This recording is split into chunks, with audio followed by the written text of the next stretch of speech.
Hello tout le monde, c'est Alex, j'espère que vous allez bien, donc bienvenue dans cette nouvelle vidéo. Aujourd'hui je vais vous présenter un add-on que je trouve vraiment super et je pense qu'il peut vraiment vous servir. Donc cet add-on s'appelle Fast Carve et il vous permet en fait d'utiliser le modifieur booléen mais de façon très simple et très rapide en quelques clics et de manière beaucoup plus ergonomique. Donc je vous montre ça tout de suite, ça va vous permettre par exemple, donc là j'ai un cube, si je le déplace, de prévisualiser en direct comment on va couper un objet avec le modifieur booléen. Donc par exemple je vais me mettre comme ça. Si je clique sur appli juste ici, hop, voilà, ça m'a fait le trou. Mais également je vais pouvoir faire comme ça, cliquer sur appli et garder quand même ce cube afin de percer un autre trou comme ça. Et donc je vais pouvoir faire énormément de choses et couper de manière très facile mes objets avec Blender. Donc avant que la vidéo commence, dans la description tu as un lien si jamais tu es débutant et que tu as envie d'apprendre rapidement Blender. J'ai créé une formation 100% gratuite pour t'aider. Donc voilà, le lien est en description. Donc ce plugin s'appelle Fast Carve et vous pouvez le télécharger juste ici. Vous avez le lien en description, vous cliquez sur Clone or Download. Donc vous allez télécharger un petit fichier zip. Vous allez vous rendre sur Blender, allez dans Edit, allez dans Preferences, Add-on, vous cliquez sur Install. Là, vous allez chercher le fichier zip que vous venez de télécharger, vous l'ouvrez, et vous allez cocher la petite case à côté de... Alors, il est où? Et vous allez cocher la petite case à côté de Fast Carve. Et voilà.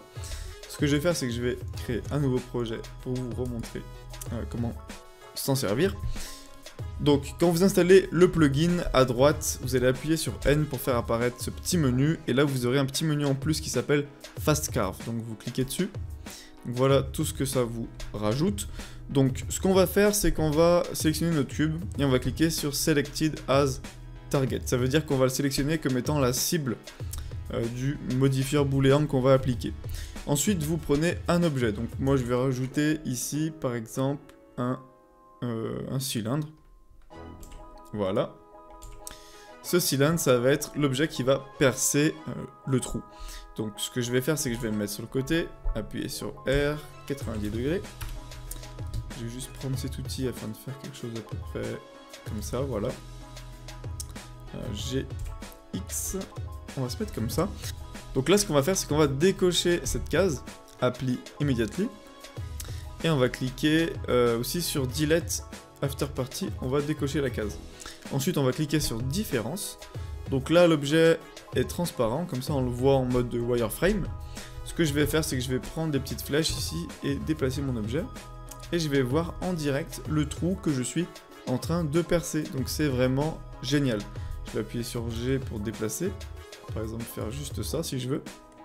Et après, je peux très bien faire un Shift D, recliquer sur Différence et m'amuser un petit peu, comme ceci, à faire un petit peu ce que j'ai envie, de manière très simple, sans se prendre la tête à créer le modifieur, appliquer, le recréer, etc.